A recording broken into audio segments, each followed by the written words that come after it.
dzieje w dole.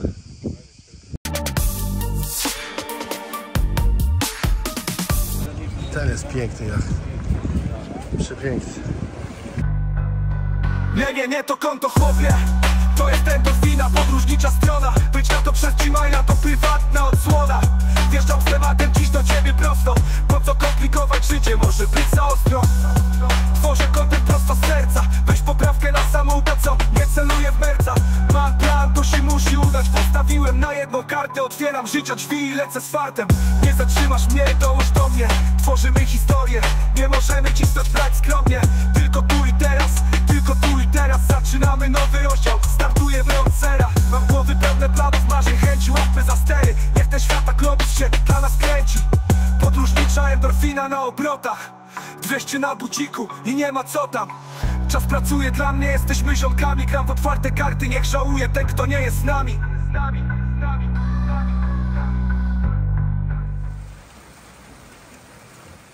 Moi drodzy, witam się z wami kolejnego dnia.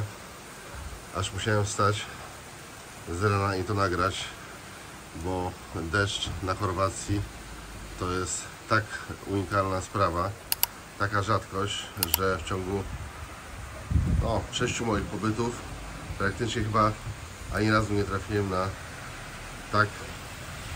taki dzień, na taki deszczowy dzień.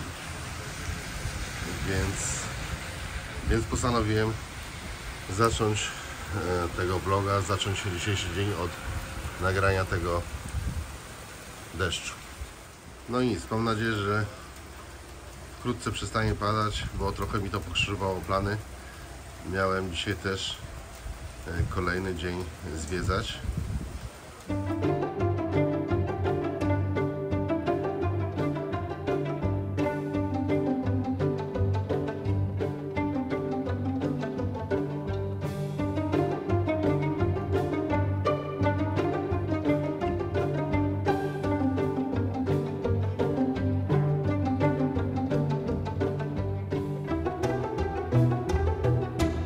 Po tym deszczowym poranku postanowiłem wybrać się do Trogiru i zaparkowałem tam za tymi autobusami.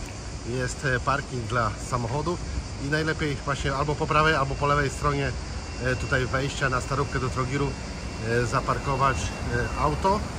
O, tu jeszcze jakiś jest taki przystanek dla autobusów, bo potem wiecie, tam do środka jak nawet wjedziecie, to raczej z miejscem będzie słabo, więc z tego co wyczytałem, to właśnie najlepiej tutaj po prawej albo po lewej stronie tego mostu zaparkować i przejście, bo sama Starówka Trogiru, same Stare Miasto nie jest za duże.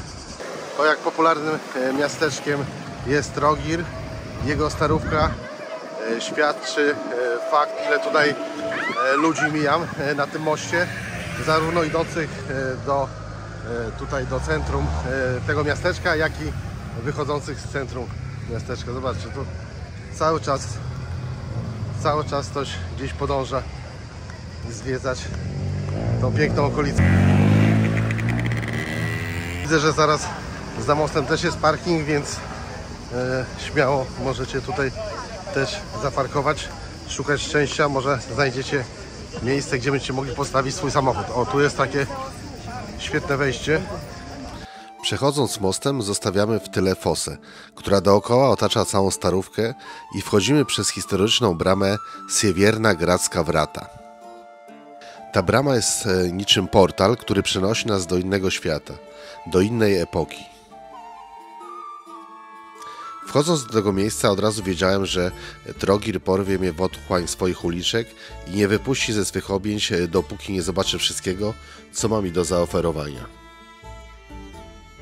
Patrząc na to, jak wygląda obecnie to miasto, to aż trudno uwierzyć, że rozkwitło ono z małej osady założonej przez greckich kolonizatorów, którzy pierwotnie nazwali ją Kozie Głowy.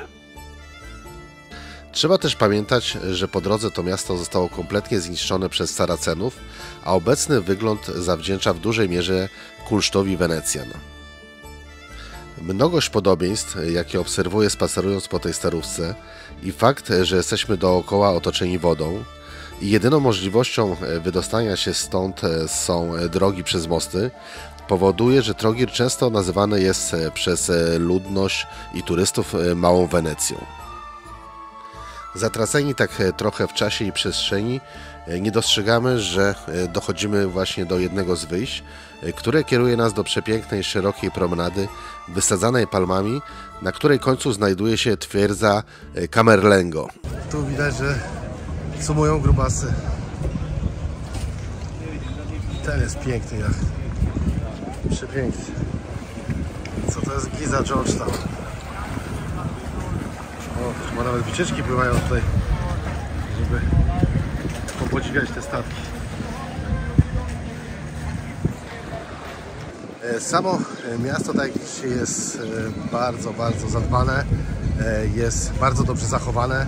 Jest to architektonicznie jest to jedno z najlepiej zachowanych miast w Europie Środkowej. Co jeszcze mogę Wam powiedzieć?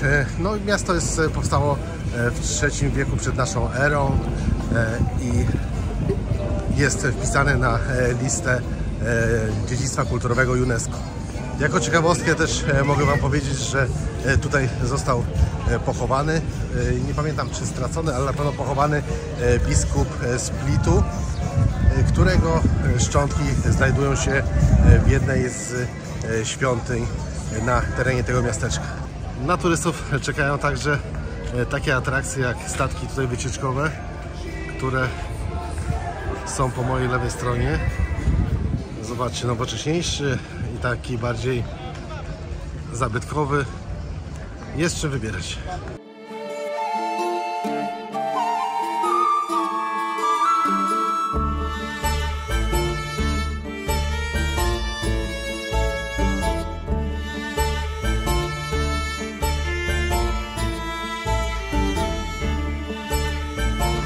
Powiem Wam, że tak blisko, jak pięknie samolot poleciał.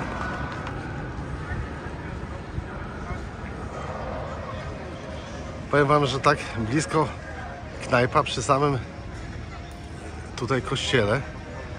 Rzadko się zdarza, żeby pod samymi murami kościoła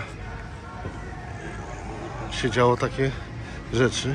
Powiem Wam, że szkoda, że większy tych parasoli jeszcze nie zrobili, bo no nie pomagają tutaj oglądać nam tych pięknych widoków i tej pięknej architektury, pięknych budowli, które znajdują się tutaj na tej starówce.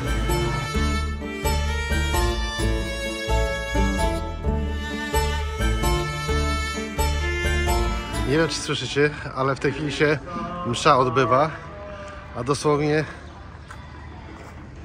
2 metry od ścian kościoła siedzą ludzie i piją, dobrze się bawią. Wydaje mi się, że nie jestem może jakiś tam super religijny, ale wydaje mi się, że tak to nie powinno wyglądać. No nie mi to oceniać. Mi tak średnio to pasuje, żeby przy samej ścianie kościoła, żeby znajdowały się bary i lokale rozrywkowe i żeby leciała, wiecie, głośna muzyka, gdzie zaraz za ścianą ludzie się modlą i gdzie odbywa się msza. A w oddali widzimy pięknie zachowany zamek w Trogirze, albo ruiny tego zamku. Na miejscu w porcie też możemy wykupić, jaką tylko chcemy, wycieczkę łódką, a do wyboru mamy naprawdę sporo stoisk i pewnie też jakoś tam konkurują ze sobą cenowo i ofertowo, więc każdy pewnie znajdzie coś dla siebie. Zobaczcie, tutaj normalnie jest jak w piekarni. Jeden przypływa, drugi odpływa. O, tu już jeden przypłynął, tam już odpłynął drugi, tu już startuje trzeci. No już jestem u wrót tego zamku. Mam nadzieję, że to nie jest kolejka, która oczekuje na wejście tutaj do tej twierdzy. I myślę, że może uda nam się w miarę szybko wejść. Wejście na dziedziniec i na mury tej twierdzy, tego mini zamku, kosztuje 5 euro od osoby dorosłej. A co nam może zaoferować, to za chwilę zobaczymy. O, pierwsze co, to jakieś duperele do kupienia. O, tu chyba się chodzi jakoś na zmianę.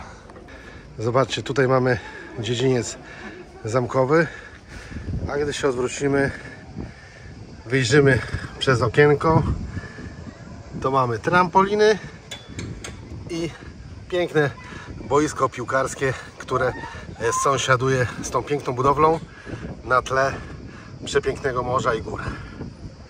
Tego jeszcze nie grali. Tam wam pokazywałem, były te trampoliny i boisko. Idę kawałek dalej na drugą ścianę. Zobaczcie. Następne boisko z trybunami. Powiem wam, jak za 5 euro to za dużo do zaoferowania. Tutaj to miejsce nie ma.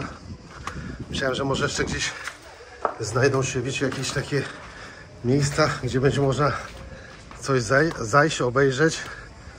A to są tylko, tak naprawdę możemy z niedużej wysokości obejrzeć panoramę otaczającą ten zamek dookoła.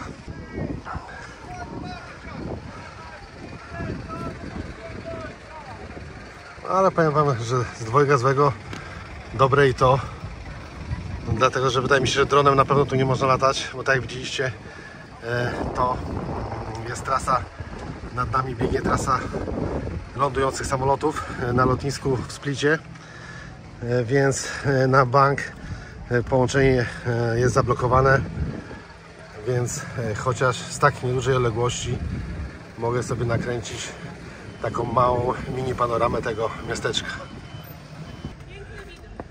Wchodzimy do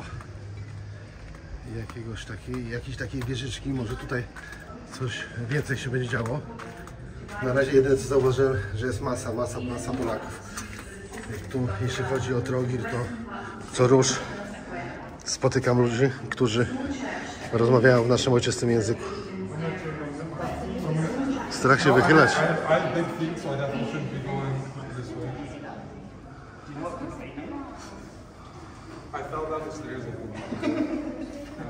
O, tu jest wejście na schody, więc może jeszcze wyżej będzie można coś zaobserwować.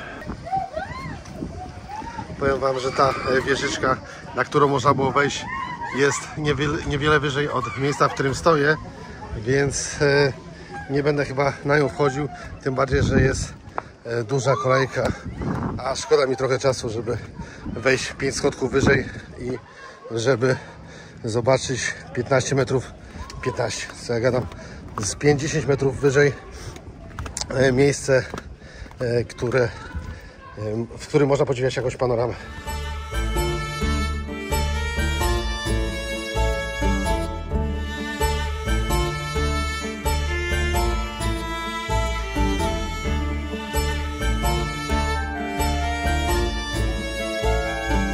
A ja za chwilę sobie usiądę na tej pięknej ławeczce przy tym pięknym domku i spróbuję mojego pięknego dronka odpalić i zobaczyć, jak wygląda ten zamek z wyższej perspektywy, a przynajmniej te boiska z trochę wyższej perspektywy, tak jakby od tyłu spróbuję tam podlecieć. No, zakładając, tak jak mówiłem wcześniej wam, że nie będę o tej blokady. Mimo szczerych chęci, niestety, tak jak widzicie, przestrzeń powietrzna nad Trogirem nie chciała się otworzyć przede mną i nie mogłem wam pokazać tego miasta w pełnej okazałości, tak jakbym chciał. No ale no cóż, trudno. Takie rzeczy w podróży też się zdarzają. Nie bacząc na przeszkody, ruszyłem dalej pieszo, żeby nacieszyć się jeszcze przez chwilę urokami tego miasta w ten piękny, słoneczny dzień, który przecież pamiętacie, że zaczął się pochmurno i deszczowo, nie dając większych nadziei na spędzenie tego czasu tak, jakbym chciał i tak, jak lubię, czyli zwiedzając i nagrywając kolejne miejsca zaplanowane na mojej mapie podróżniczej. Zobaczcie, idąc wśród takich krzaków w środku lasu, dochodzimy do uliczki przy kościele bodajże, a może nie, chyba już zdążyłem się zgubić w tych krętych małych uliczkach, ale samo, wiecie, chodzenie, gubienie się w tych uliczkach to jest chyba jedna z większych atrakcji tego miejsca, bo tak naprawdę jest sporo podobnych uliczek, ale jak się temu dobrze przyjrzysz, to każda uliczka jest inna, każda jest w innym klimacie. Chyba ślepa uliczka, ale jeszcze się nie poddawajmy.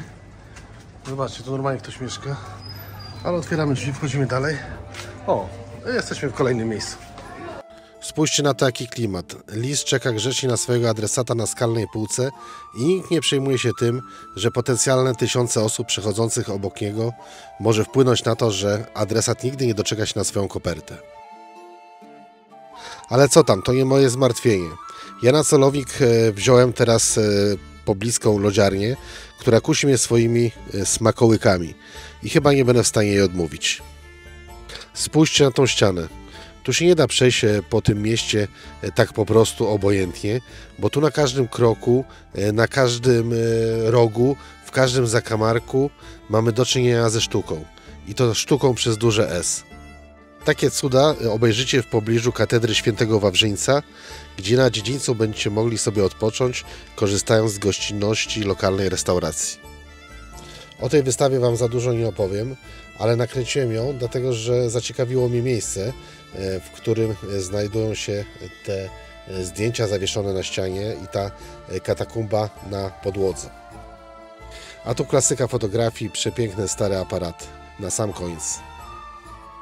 Powiem Wam, że jest fajnie, ale jak dla mnie to za dużo turystów, za dużo ludzi, za duży tłok, wszędzie kolejki. To nie jest klimat, który lubię. Dlatego bardzo lubię podróżować w zimę, gdzie mam pełen luz w zwiedzaniu.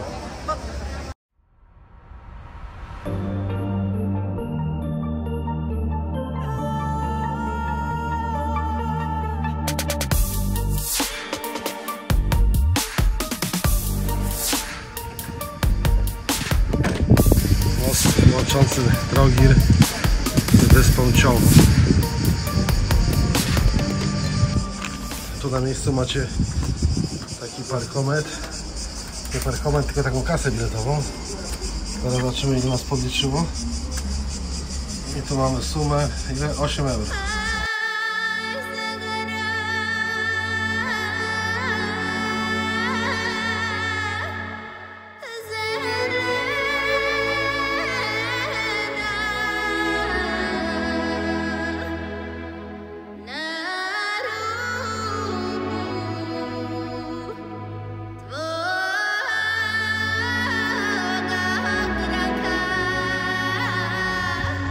Trogir z wyspy Ciowo, ale niestety, co jest dla mnie zaskoczeniem, zobaczcie, co się dzieje w dole. Normalnie skupisko śmieci. Szok, pierwszy raz się spotykam z czymś takim, że było tyle śmieci w takich ala punktach widokowych. To jest niedopuszczalne dla mnie. I znowu piękny widok. Hajduk Split ma mocne wsparcie, co widać na murach, domach i plakatach, które ciągną się przez całą Chorwację. Całe szczęście tylko, że ta sztuka uwielbiana przez kibicowskich fanów oszczędza zabytkowe budynki, które są ich niewątpliwie dziedzictwem kulturowym. Kończę już na dziś moją wycieczkę do Trogiru i niczym wędrowiec z westernu zmierzam ku zachodzącemu słońcu, bo tam gdzieś w oddali jest mój dom. Może nie do końca mój dom, ale apartament, który wynająłem na czas pobytu w tym turboturystycznym kraju, ukochanym przez naszych rodaków.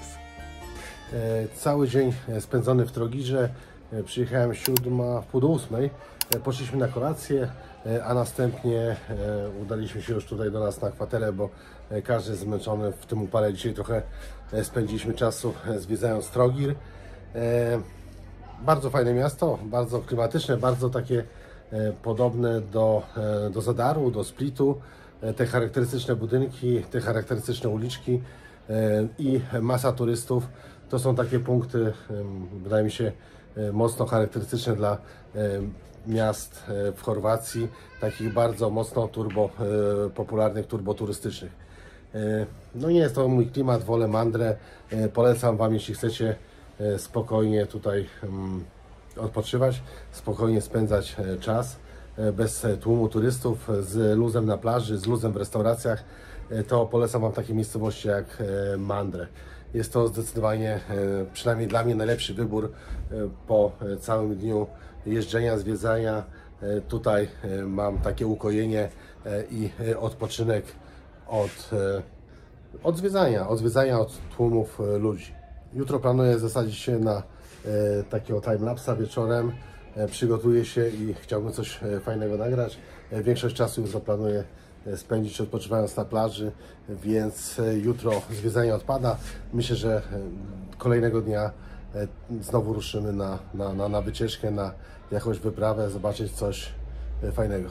A na dzisiaj, słuchajcie, kończę.